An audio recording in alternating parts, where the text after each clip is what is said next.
and I'm going to be teaching you guys Premiere. Let's start by creating a new project. So I'm going to call this class, um, and that's where you put the name, and then I'm not setting a really good precedent, but you should always be working off external hard drives. It'll actually just clear off tons of space on your computer and make you edit faster, and it also will allow you to take your hard drive out and use any other computer, like if you're editing in a lab. So if you are working off a hard drive, this is where you would change it, and you would press browse, and you'd go down, and there'd be a hard drive in devices, and that's where you would click the path. And then you would go to scratch disks, and then just make sure that all these paths are set to the hard drive. So I'm just gonna keep it as is since I'm not using a hard drive, and I press OK. Sorry, I already had I'm just gonna overwrite that class. Okay, so this is the window of Premiere. This window right here is the clip viewer window. This is where when you import clips into Premiere, this is where you're gonna look at them. And it has nothing to do with your exported project or the project you're editing. It's more just the elements of it, and that will start to make sense a little later on. This is where you see everything you're editing on your timeline, and it'll just show like everything that you are working on and will plan to export. Which leads us to our timeline. This is where all the cuts are gonna go, and the effects, and just the general like assemblance of video footage. So then over here, this is the project window. A lot of people, this is where you're going to import your media. A lot of people confuse this with the media browser because they both kind of have a similar function, but I would caution you not to use this. It's slower, and it's confusing, and it's better to actually just import your footage into the program rather than to just find the footage through the program. So just ignore media browser. It will just confuse you. So I'm going to start by importing some footage I took for the class. So I go up to File, and I'm going to go down to Import. You can see here you could also press Command I, or for PC users, it's Control I. So I'm going to press this, and then I'm going to find the folder. I'm going to go ahead and just import this entire folder because it's actually going to organize it for me. Just ignore that. It's actually going to organize it for me in this project box. So what this is right here, this is now a bin. In order to make another bin, you would have to go down here to this little button right here, and this is where you can write like sound, and this is where you could put all the sound, for example. But I'm not going to put anything in that. I have everything I need in this folder, so I'm going to delete this. So let's open this project. I'm going to just delete a few things on here really fast. Okay, so after that, the next thing we have to do is start a new sequence. The sequence is basically the video itself, so with that in mind, you could definitely do several projects in here just by creating new sequences.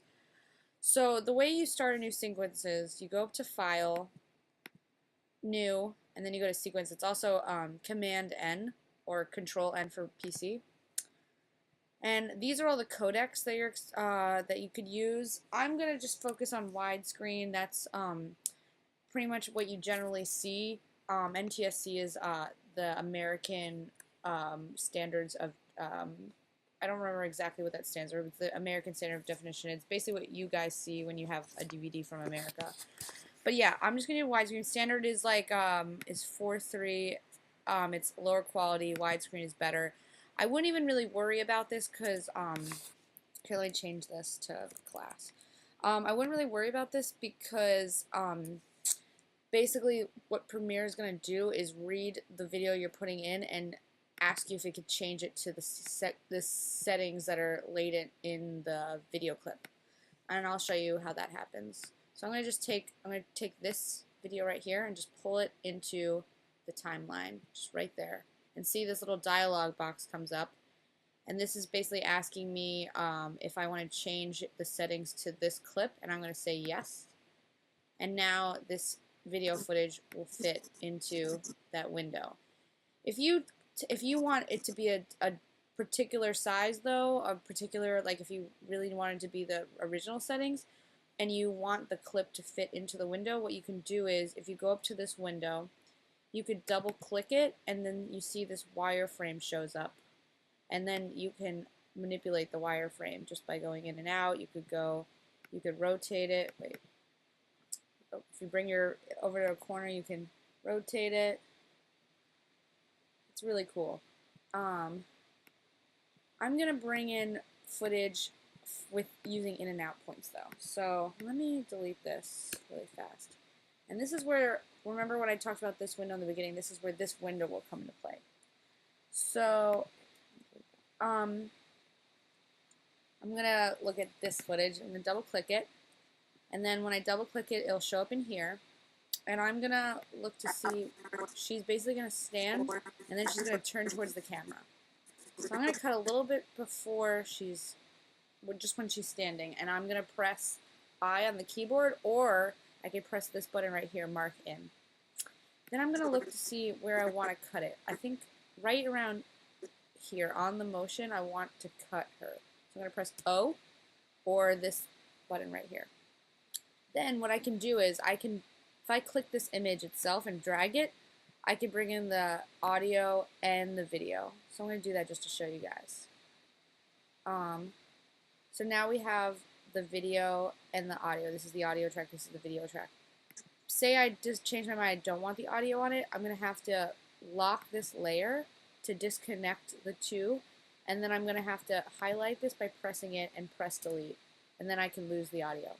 If I wanted to actually just bring in the video, down here are two options. This is to bring in just the video, and then this little waveform right here is to bring in just the audio. So I could have just did that, but I just wanted to show you how else to do it. So, okay, now I'm going to bring in a second clip. It's going to be this close-up. Double clicking it, and I want it to be as she's turning. So I'm going to do it around there.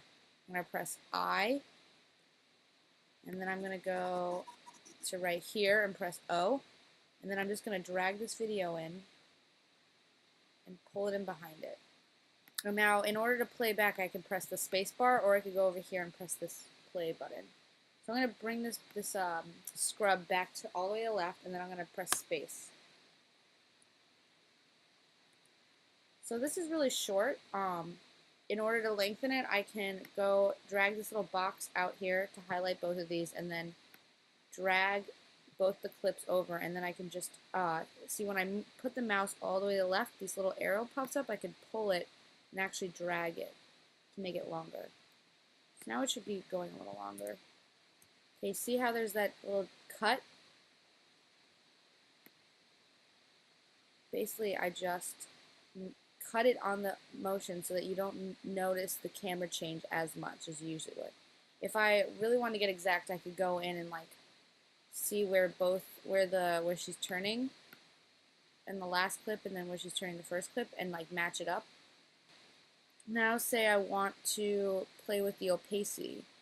I can take this video clip, put it over it, and right now whatever's on top here is what's going to be playing. So right now I'm only going to see this clip, and then when that ends I'm going to see that clip. But maybe I want to see both the clips at the same time.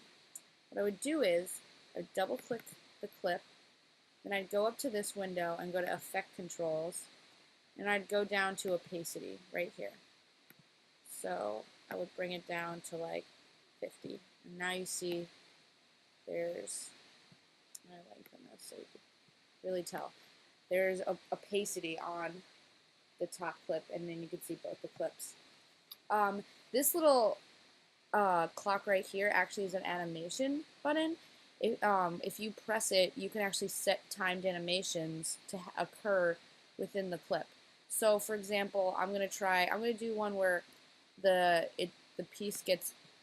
video gets gradually opaque, gradually more clear from the beginning to the end.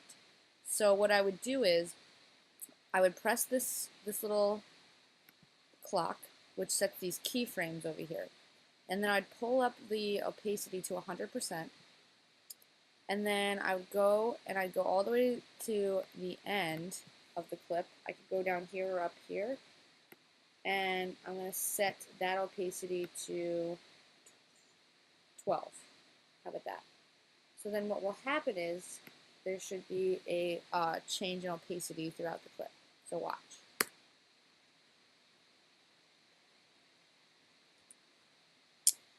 You can apply that to any effect that you want. By pressing this, I'm actually going to delete that just fine. You do that with position. This is where, this is where you can scale and make the image smaller or bigger. Let me change the opacity again to be 100. Okay, so now I can move this over and do like a split screen. If I want another one up here, I can go and bring in another clip on here and put it on top.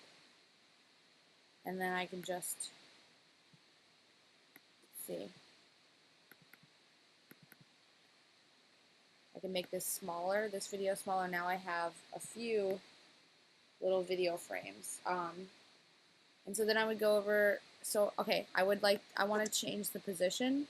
Here, let me kill the sound. Okay, so in order to change the position, what I'm going to do is I'm going to double click this. I have to make sure that it's the clip that I want to work with. So I have to always double click that clip.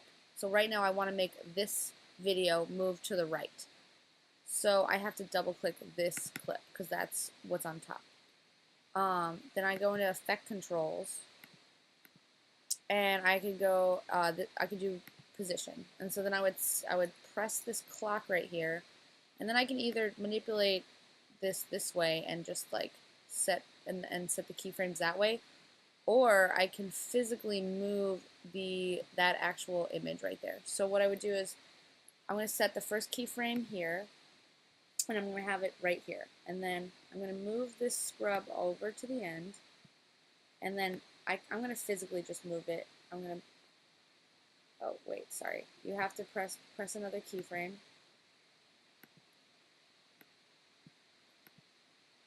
And then, press the second keyframe and then move it all the way over. Now, what should happen is this video footage is going to start to go over to this side. So let's press play and see. Oh, sorry, I've set too many keyframes. Okay, you have to make sure that there's only one keyframe. I accidentally pressed this too many times. So let me press this once, and then I'm gonna make sure that this particular keyframe is now over here. There we go. That should work. Now it should be fine. Okay, so let's press play. And now you see it's moving over to hit the other keyframe. And this is how you do the scale. You could set a time on that too. Rotation, all of these. We could also apply regular effects on, like color changing. And if you want to do that, the way you'd have to go about it is you have to go down to this window right here and go to effects. And this is actually also where your video transitions are. Let me show you that before I go into effects. So let me put some video next to each other.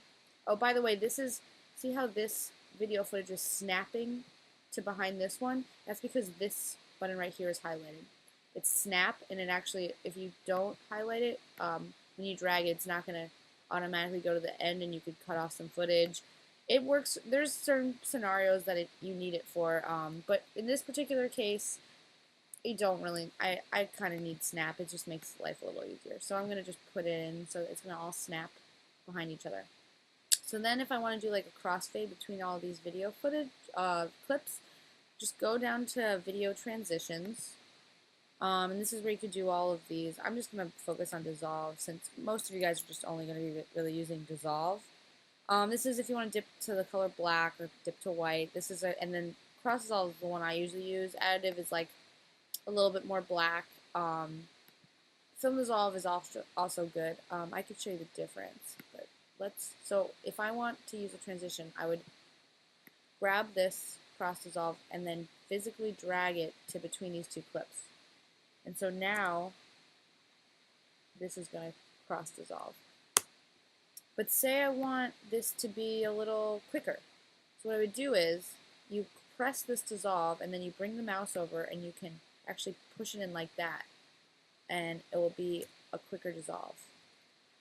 You could also go up here, if you double click that cross dissolve and go into effect controls, you'll see it in this window, and you can move it this way. You could bring the cross dissolve just there, put it in the middle, you could lengthen it, lengthen it, you just have to go to the end to lengthen it. Yeah, and I'll show you, and then this is the film dissolve. So I think film dissolve only goes to the end. Yeah.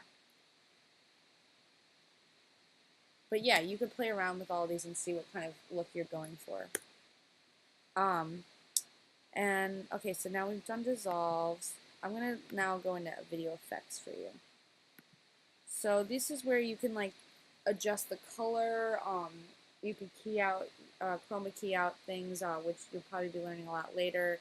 Just like any sort of effect that you can think of is going to be in this little list right here. And so just if there's anything you want to do, just look through this list. It's probably here. I'm going to just do color because I mostly just use this for color correction. This is brightness and control, contrast, and all of these are like, if you use Photoshop, it's very similar. I'm going to do three-way color corrector. The way I would do this is, if I want it on this clip, I could just physically drag it to that clip, or I can go and I could double-click the clip, highlight the clip, and then double-click the effect, and then it should actually show up at the bottom. So basically, right before I double-click that, I want to delete that really fast and show you. So right before I double-click that, this was what the effect window looked like. This is for this clip right here. And I double-clicked it, and now it shows up in here. And so this is where I can manipulate the coloring of like the shadows, the midtones, and the highlights of the video. I'm going to work on this one because it's bigger and easier to work with. I'm going to get rid of this dissolve really fast. Okay, so I'm going to double click this, go to effects. I also put it on this one, that's why this has already popped up. So this is where I can actually, this color wheel is where I can change each tone, each lighting tone of the image. So say I want the darks to be green. Watch the image as I'm doing this too. Maybe I want the midtones to be like blue. Maybe I want the highlights to be red.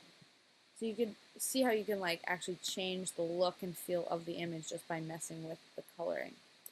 The best way to kind of learn all this stuff is just to play around with it. That's how I learned. It's more fun just to see what you can do. I also want to show you guys how to speed up and slow down video footage. So what I'm going to do is I have to go over and I have to right click this clip right here. And how you do that is you press Control click on your Mac, or for PC I think it's Option click. And so then you would go up to speed duration. And I want to really quicken this up, so I'm going to go 50%. And maybe, yeah, you know what? Maybe I want it to be backwards. So I'm going to press reverse speed. Okay, and see how this lengthens. I actually just slowed it down. Let's watch it.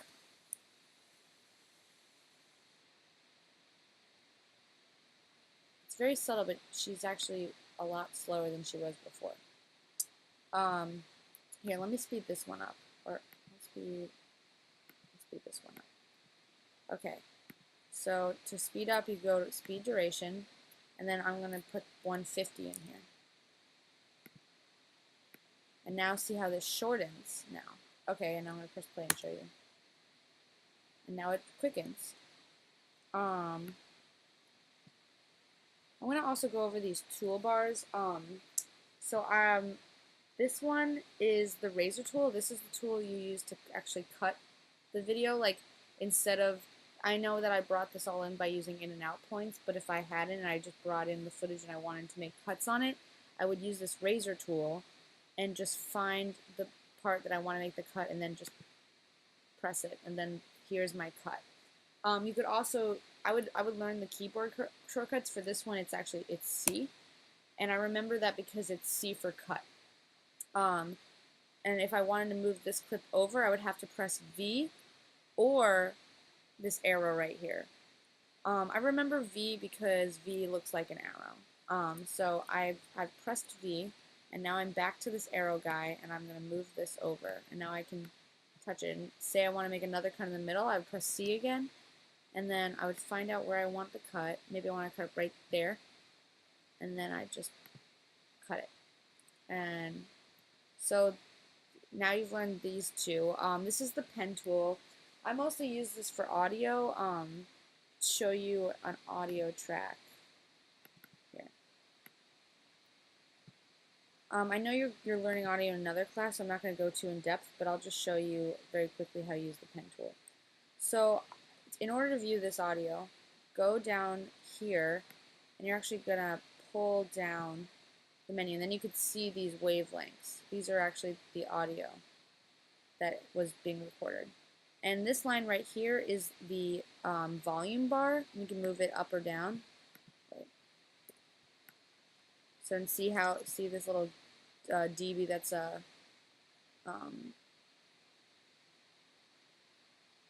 dB that's the volume. So I'm gonna move the volume up a little bit. And then I would take this pen tool, and I'd go and I'd click little points onto the volume bar, and I could actually then take those points and curve them and create my own volume. Basically what's happening is this line is showing how many dBs are the sound wave. So this is how loud the sound wave is. So what is happening, what I'm doing right here with all these movements is it's going to be loud, and then it's going to drop. It's going to come up a little bit, it's going to drop more, it's going to come all the way up, and then it's going to stay at that sound. You could play it, maybe we could hear it.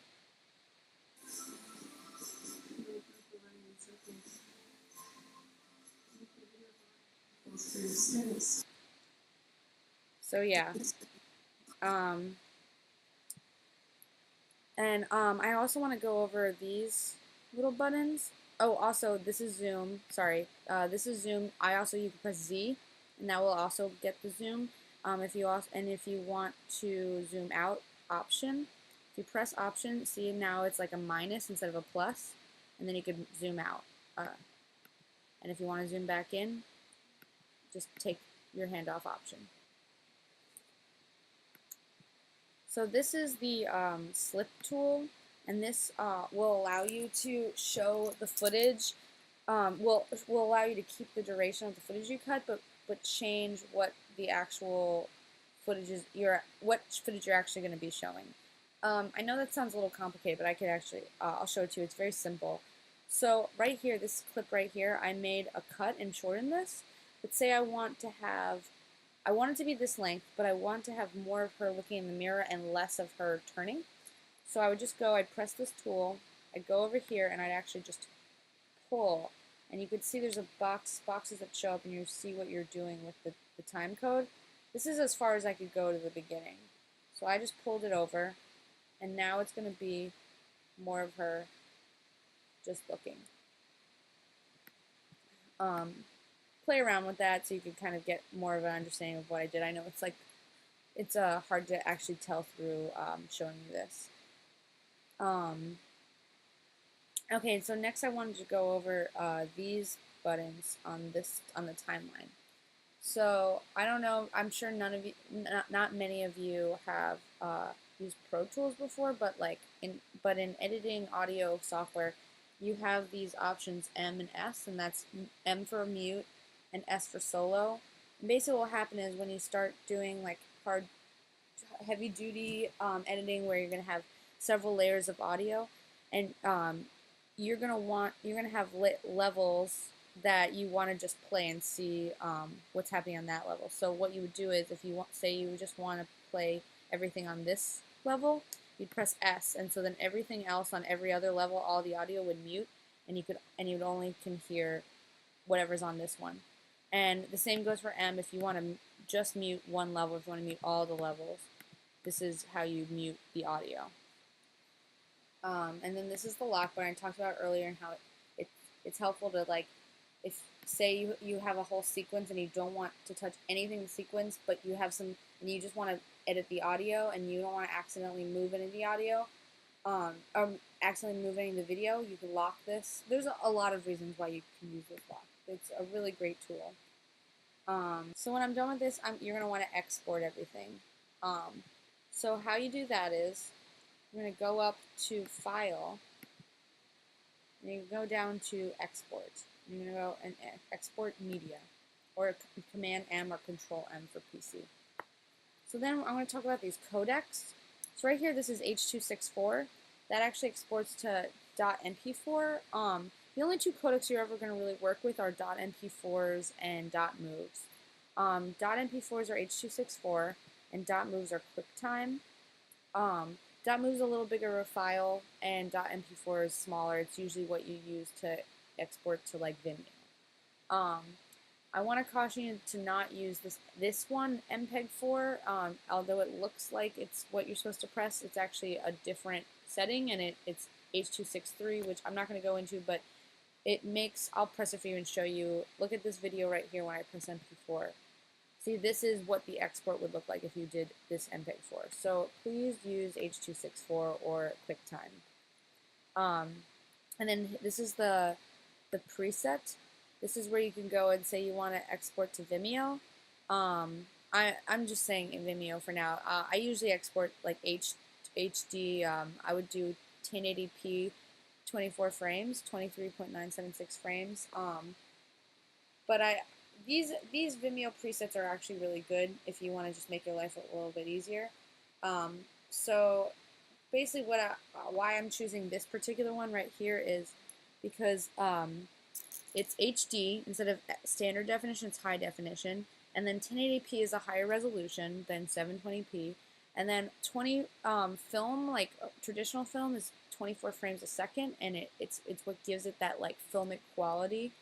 And so I would want it to export to look the best, and so to look the best, it'd be the closest to 24. So this is the closest. There are sometimes instances when you're gonna use 30 frames. That's like the videos, like soap opera effect, when things look a little bit too crisp. I usually use that setting for, like, videography jobs when you have to shoot in 30 frames. But I think for art, you're most likely going to be sticking to 23.976 frames. Sometimes you can do 25, but that's really just more Europe. I would do 23.976. So there's the preset. This is where the output is going to go. I'm going to press this. I'm going to bring it into this folder. I'll just call it class 1. Save. And then I would just press export.